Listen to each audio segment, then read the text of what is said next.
उहाँ चाहिँ 1984 सालमा यता सिक्किमभित्र पस्नुभएको अरे।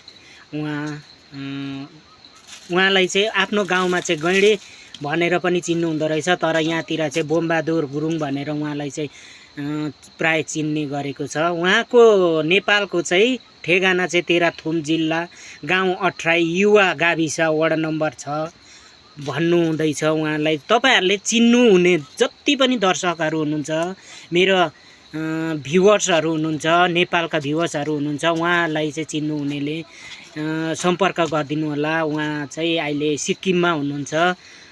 उहाँलाई चाहिँ उहाँको काकाहरूको नाम चाहिँ टेकबहादुर गुरुङ, पदमबहादुर गुरुङ भन्दो रहेछ, तर उहाँको ठेट नाम चाहिँ गाउँको चाहिँ गैँडे पनि भन्नु हुँदो रहेछ। दर्शकवृन्द, तपाईहरुले यो भिडियोलाई चाहिँ जति सक्दो शेयर गरेर चाहिँ तपाईहरुले उहाँको आफ्नो आफन्तको सम्म पुर्याइदिनु हुन, सहयोग गरिदिनु हुन हार्दिक अनुरोध गर्दछु।